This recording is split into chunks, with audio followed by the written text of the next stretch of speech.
Di sebuah kampung yang damai, tinggal seorang budak perempuan bernama Hana.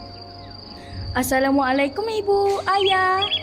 Waalaikumsalam. Hati-hati ya di sekolah. Selamat pagi Pakcik. Selamat pagi, Hana. Hari ini kita akan belajar tentang sains. Hana sentiasa menghormati guru dan tekun belajar. Hana sangat gemar membaca dan menambah ilmu. Pemenang pertandingan akan mewakili sekolah ke peringkat daerah. Hana memilih untuk mencipta sistem penapis air yang murah dan berguna. Maafkan saya, Hana. Tidak mengapa Amir, saya tahu awak tidak sengaja. Terima kasih kerana memahami.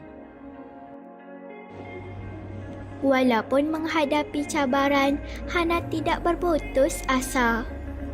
Kami mahu membantu kamu, Hana. Terima kasih semua. Tibalah hari yang dinanti-nantikan. Projek ini dapat membantu masyarakat mendapatkan air yang lebih bersih dengan kos yang rendah. Perbentangannya sangat baik. Juara pertandingan projek sains ialah Hana.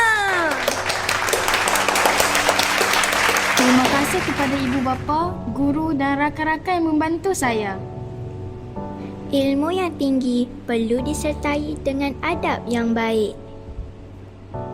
Hana menjadi contoh kepada semua bahawa adab dan ilmu adalah kunci kejayaan.